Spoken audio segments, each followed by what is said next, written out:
How's it going, guys? We're back straight out of the theater once again. This time for Now You See Me Too.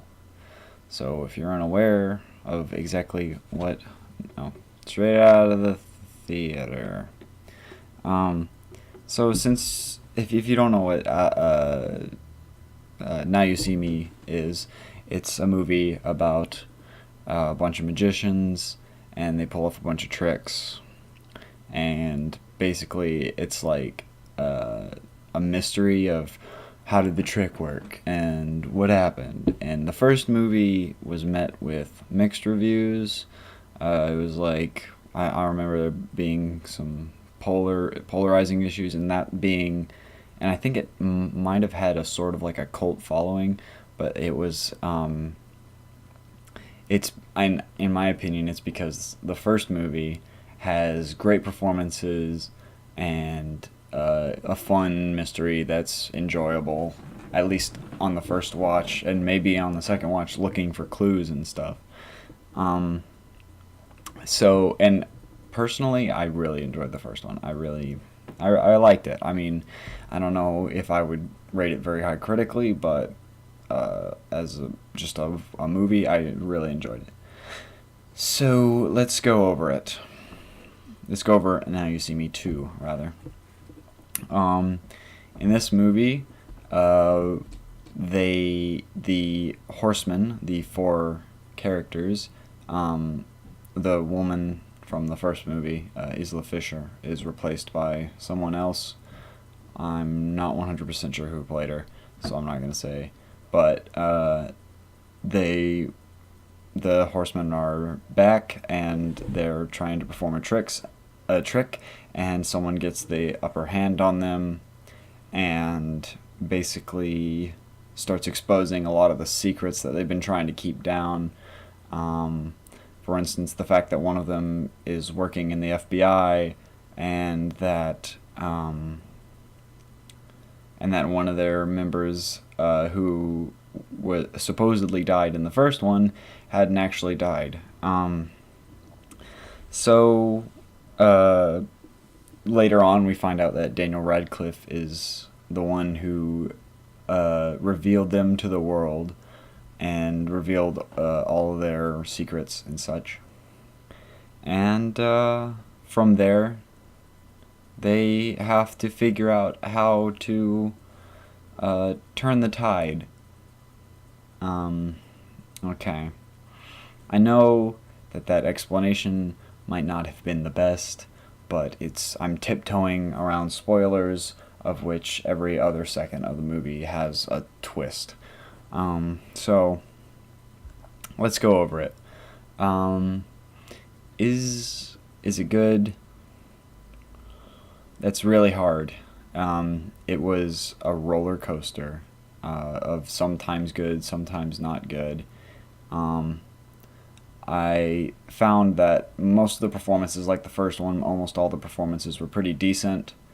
The new woman horseman, which once again I don't know her name. Her name was Lula in the movie, but the new horseman was like supposed to be comic relief, I think, but she was just like, she almost never hit comedic timing properly, and most of her jokes were written pretty poorly.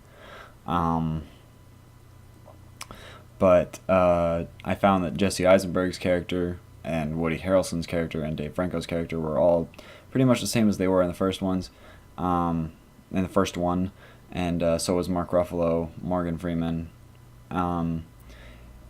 There was a weird thing in it where they came across Woody Harrelson's twin brother, who was also played by Woody Harrelson, but he was like really flamboyant, and he had a perm.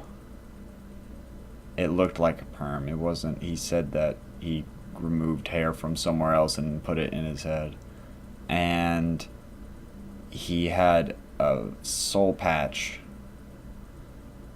and he was like I said, he was played by Woody Harrelson, and it was weird. It was like Eddie Murphy in Pluto Nash meets Eddie Murphy in Norbit, where he was really weirdly colorful, and he weirded you out every time you see him. And it's like a defense mechanism to laugh at weird Woody Harrelson in this wig. And every time he's on screen, he acts so random and flamboyantly. For instance, in one scene he sees Woody Harrelson's original character, and he's skipping alongside him, and I'm not 100% sure what that's about. It was just really weird. But the writing was kind of interesting. I mean, the dialogue was, it's dialogue. It was whatever. It's nothing to write home about. The whole story and the twists that the movie takes, which is probably the most important part of like the How You See Me movie, because the whole thing is like a Sherlock Holmes with magic tricks. They're constantly setting up tricks and they tell you how they did them, and it was delightful eye candy. However, some of it is so predictable and annoying. They're like, one of their last huge tricks is really predictable whenever it gets down to it, and they set up like 5 different turns, but they don't really take any of them. It's very important to note that this was directed by the guy who directed Never Say Never.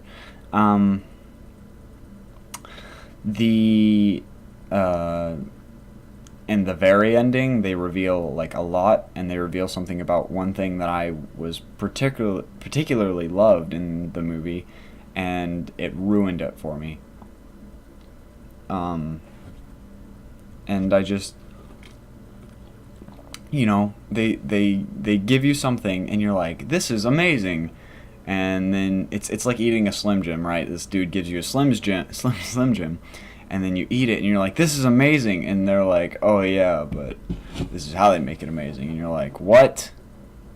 That's horrible. They just completely ruin one of their tricks, and it's really sad. And there's another way to look at it that might seem better to you. But like I said, no spoilers, because it's at the very end, so I won't spoil it. And the movie, it's a sequel. It's not as good, and it's still kind of fun to watch once, maybe, but a lot of characters are completely changed from the first one, which, instead of going up through a proper development, they just completely like take the character from the first movie and then like, nope, they're over here now, instead of taking the proper steps to get to their new character. And it just has a lot of unnecessary stuff. It's not the best. Critically, I give it 6 out of 10. And as far as my enjoyment of it, 7 out of 10. It was alright. It was eye candy. It was fun to see the once. But whereas I could enjoy the first one several times over, I don't think I can enjoy this one very much, because it just kind of flat out wasn't near as good. So I'll see you guys in the next one. This has been Straight Out of the Theater. Bye-bye.